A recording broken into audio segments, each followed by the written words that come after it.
sentant comme le plus puissant du pays, Sall exerça son influence sur la population électorale limitée et fut élu Premier ministre, ce qui le mit en position de passer à la phase suivante de son plan. Sall contribua à introduire des politiques telles que la taxe sur les huttes, qui obligeait les habitants à payer pour vivre sur ce qui était auparavant leur propre terre. Et pour payer, ils devaient gagner de l'argent en travaillant dans ces dangereuses mines de diamants, où ils étaient contraints de vivre, de manger et de dormir dans ces enceintes fermées jusqu'à ce qu'ils aient remboursé leurs prétendues dettes.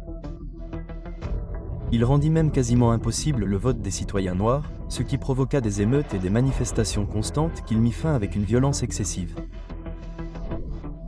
En fait, bon nombre des lois introduites par Sall contribuèrent à jeter les bases des futures politiques d'apartheid du pays. Mais quelle que soit la manière dont elles furent reçues, ces politiques rendirent la production de diamants en Afrique du Sud moins chère que jamais. À seulement 35 ans, Sall contrôlait désormais plus de 90% de la production mondiale de diamants. Il pouvait donc désormais contrôler entièrement le nombre de diamants disponibles sur le marché.